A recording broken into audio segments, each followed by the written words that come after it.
ಭವ್ಯನ strength task. ಯಾಕಂದ್ರೆ ಹೆಣ್ಮಕ್ಳಲ್ಲಿ ಅಷ್ಟು ಚೆನ್ನಾಗಿ ಟಾಸ್ಕ್ ಆಡೋರು ಬೇರೆ ಯಾರು ಇಲ್ಲ. ಭವ್ಯ ತುಂಬಾ ಫಿಟ್ ಇಲ್ಲಿ. ಬಿಕಾಸ್ ತ್ರಿವಿಕ್ರಮಣ್ಣ ಒಂದ್ 3 ತಿಂಗಳಿಂದ ತುಂಬಾ ಚೆನ್ನಾಗಿ ಜಿಮ್ ಪ್ರಾಕ್ಟೀಸ್ ಮಾಡೋರು, ಅವ್ರು ತುಂಬಾ ಚೆನ್ನಾಗಿ ಅವಳಿಗೆ ಹೇಳ್ಕೊಡೋರು, ಇದು ಹಂಗಿರ್ಬೇಕು ಹಿಂಗಿರ್ಬೇಕು ಅನ್ನೋದನ್ನ ಹೇಳ್ಕೊಡ್ತಿದ್ರು. ಸೊ ಅದೆಲ್ಲ ಅವಳಿಗೆ ತುಂಬಾ ಅವಳು ಪ್ಲಸ್ ಅದಾಗಿತ್ತು. ಸೊ ಅವಳೆಲ್ಲೋ ನನಗ್ ಬಹಳ ಸಲ ಇದು ಟಾಸ್ಕ್ ನ ವಿಚಾರದಲ್ಲಿ ತುಂಬಾ ಸಲ ಹಿಂಗಾಗುತ್ತೆ. ಆ ಹೇಳ್ಕೊಡ್ತಿದ್ರು ಅಂದ್ರೆ ಬಿಗ್ ಬಾಸ್ ಅಲ್ಲ ಅಥವಾ ಬಿಗ್ ಬಾಸ್ ಹೊರಗೆ ಅಂತನಾ? ಅಲ್ಲ, ಬಿಗ್ ಬಾಸ್ ನಲ್ಲಿ ಅವರು ತುಂಬಾ ಜೊತೆಗೆ ಜಿಮ್ ಮಾಡೋರು, ಎವ್ರಿಡೇ ಜೊತೆಗೆ ಜಿಮ್ ಮಾಡೋರು, ಅವ್ರಿಗೆ ಪರಿಭಾಷೆಗಳು ಅರ್ಥ ಆಗ್ತಿತ್ತು. ಈ ಸ್ಪೋರ್ಟ್ಸ್ ನ ಪರಿಭಾಷೆ ಅಂತ ಏನ್ ಹೇಳ್ತೀವಿ ಅದು ಅರ್ಥ ಆಗ್ತಿತ್ತು. ಬ್ರಿಸ್ಕ್ ವಾಕ್ ಮಾಡು ಅನ್ನೋದು, ತುಂಬಾ ಕೂಲಾಗಿ ನಡಿ, ಎನರ್ಜಿ ಲಾಸ್ ಮಾಡ್ಕೋಬೇಡ ಅನ್ನೋದು, ಈ ತರದ್ದೆಲ್ಲ. ಓಡೋವಾಗ ಹೇಗೆ ಓಡ್ಬೇಕು, ಟೋ ಮೇಲೆ ಪ್ರೆಷರ್ ಹಾಕಿ ಓಡ್ಬೇಕು ಅನ್ನೋದು, ಹಿಮ್ಮಡಿನ ಯೂಸ್ ಮಾಡ್ಬೋದು, ಇದನ್ನೆಲ್ಲ ಚೆನ್ನಾಗಿ ಹೇಳ್ಕೊಡ್ತಿದ್ರು ತ್ರಿವಿಕ್ರಮಣ್ಣ. ಸೊ ಅದೆಲ್ಲ ಅವಳಿಗೆ ಸಹಾಯ ಆಗ್ತಿತ್ತು. ಯಾಕಂದ್ರೆ ಟಾಸ್ಕ್ ಅಲ್ಲಿ ತುಂಬಾ ಚೆನ್ನಾಗಿ ಆಡೋಳು ಅವಳು. ತುಂಬಾ ಸ್ಟ್ರೆಂತ್ ಇದೆ ಅವಳಿಗೆ. ಅಂದ್ರೆ ಅವಳು ಫಿಸಿಕಲ್ ಅವಳು ಜೀನೇ ಆಗಿದೆ ಅನ್ಸುತ್ತೆ, ತುಂಬಾ ಸ್ಟ್ರೆಂತ್ ಇದೆ ಅವಳಿಗೆ.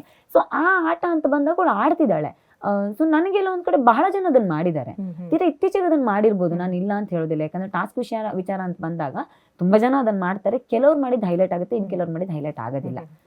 ಅದು ಕೆಲವ್ರ ಪ್ರಕಾರ ಬೇರೆಯವರು ಮನೇಲಿ ಇದಾರೆ ಆತರ ಯಾರಿರ್ಬೋದು ಮಾಡ್ತಾರೆ. ಎಲ್ಲಾರ್ಗು ಅದ್ ಅನ್ಸುತ್ತೆ. ಹರಿಬರಿಯಲ್ಲಿ ಗೇಮ್ ನ ರಶ್ ಅಲ್ಲಿ ಇದೆ ಅಲ್ಲ, ಎಲ್ಲಾರು ಆ ತರದೊಂದು ಮಾಡಿರ್ತಾರೆ. ಬಟ್ ಇವಳ ವಿಷಯದಲ್ಲಿ ಸ್ವಲ್ಪ ಜಾಸ್ತಿ ಆಗಿದೆ ಅಂತ ನಾನು ಒಳಗಡೆನೂ ಹೇಳಿದ್ದೆ. ಅಂದ್ರೆ ಎಲ್ಲೋ ಗೇಮಲ್ಲಿ ಆಡುವಾಗ ಅವಳು ಹುಷಾರಿಲ್ಲ ಅನ್ನೋದು, ಅಥವಾ ಯಾರೋ ಹರ್ಟ್ ಮಾಡಿದ್ರು ಅನ್ನೋದು, ಬೇಕು ಅಂತಲೇ ಹರ್ಟ್ ಮಾಡ್ತಿದ್ದಾರೆ ಅನ್ನೋದು, ಈ ತರದ ಇದನ್ನೆಲ್ಲ